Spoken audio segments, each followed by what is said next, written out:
இப்போது chicken noodles எப்படி செய்யுதுன்னு பார்க்கலாமா? போன்லெஸ் சிக்கன் 400 கிராம் 400 கிராம் எடுத்து வச்சுருக்கேன். 400 கிராம் நூடுல்ஸ் எடுத்து வச்சுருக்கேன்.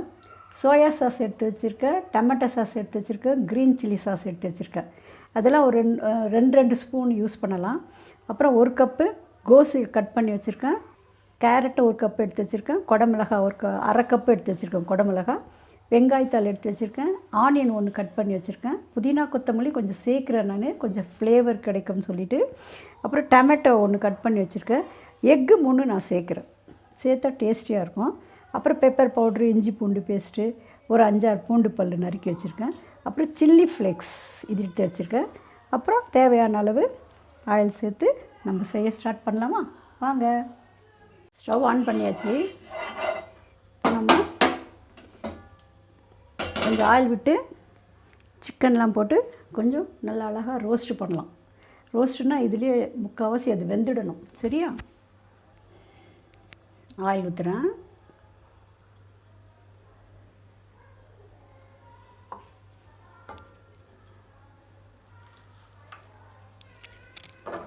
ஆனியன் போடுறேன்.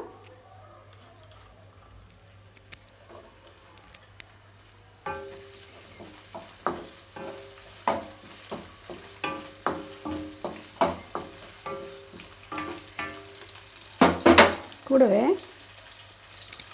இந்த சிக்கன் போடலாம்.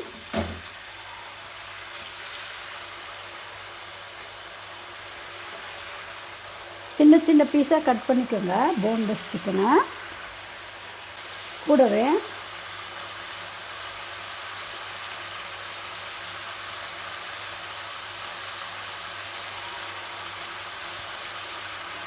டொமேட்டோ சாஸ் 2 ஸ்பூன் ஊற்றிருக்கேன்.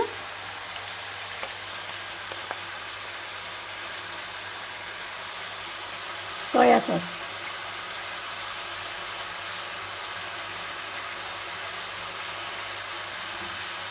சால்ட், அதுக்கு தேவையான அளவுக்கு சால்ட்டு சேர்த்துடலாம். நாம் சில்லி ஃப்ளேக்ஸ் மட்டும் இதில் சேர்க்குறோம். இன்னொன்று ரெட் சில்லி சாஸ் அப்படின்னு சொல்லி இதில் சேர்ப்பாங்க. நாம் அது இல்லாததுனால ரெட் சில்லி பவுடர் கொஞ்சம் சேர்த்துக்கலாம். கொஞ்சம் காரம் தேவைன்னா. சரியா?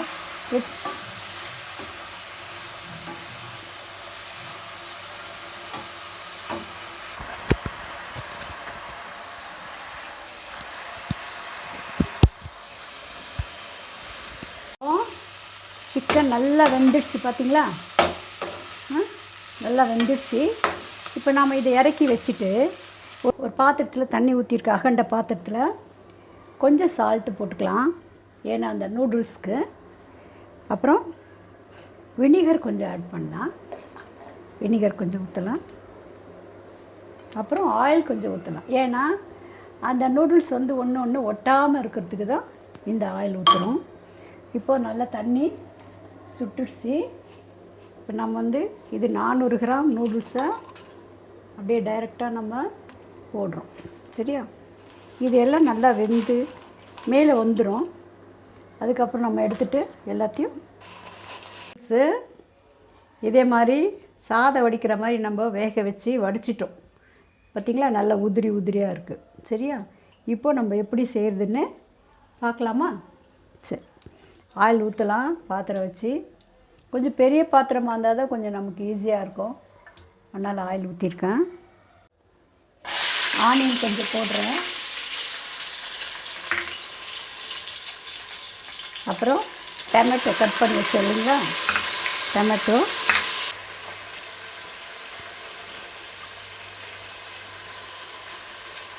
ஃபஸ்ட்டு கேரட்டு போடலாம். எது கொஞ்சம் லேட்டாக வேகுமோ அதை ஃபஸ்ட்டு நம்ம போட்டுடலாம்.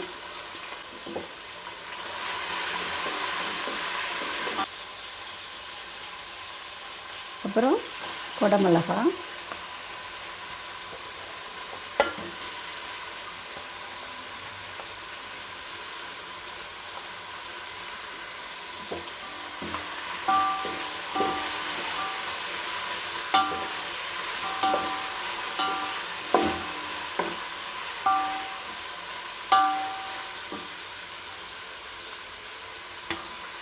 கோஸ் போடலாம். எல்லாம் 1 பை 1 போட்டுடுங்க.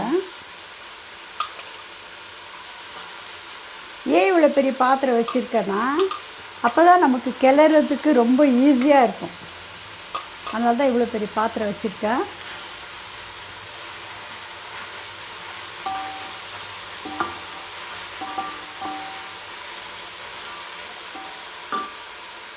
நம்ம எல்லாம் போட்டுட்டோம். குடமிளகா, கேரட்டு, கோஸு, வெங்காயத்தாள் லாஸ்ட்டாக போட்டுட்டோம்.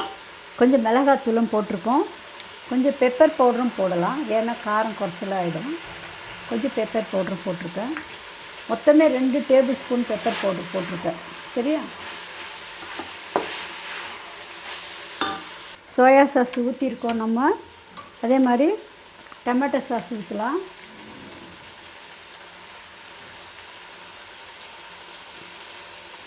ஏற்கனவே நம்ம ஊற்றிருக்க டொமேட்டோ சாஸு இன்னும் ஒரு 2 ஸ்பூன் ஊற்றலாம். சரியா?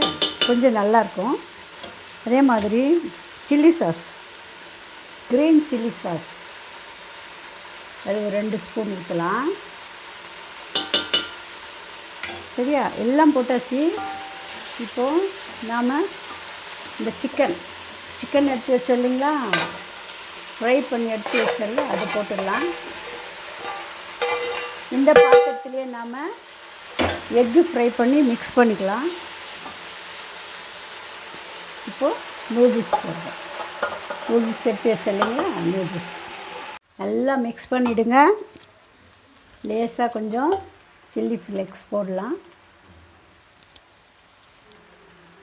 அப்புறம் இந்த முட்டை இருக்குல்ல, எக்கு இல்லை, அதை நல்லா பீட் பண்ணிவிட்டு தனியாக ஃப்ரை பண்ணி வச்சுருக்கேன். இதை லாஸ்ட்டாக போட்டுடலாம். லாஸ்ட்டாக போட்டுட்டு நல்லா மிக்ஸ் பண்ணணும். அவ்வளோதான். சூப்பரான ஸ்பைசியான சிக்கன் நூடுல்ஸு ரெடி ஆகிடுச்சு.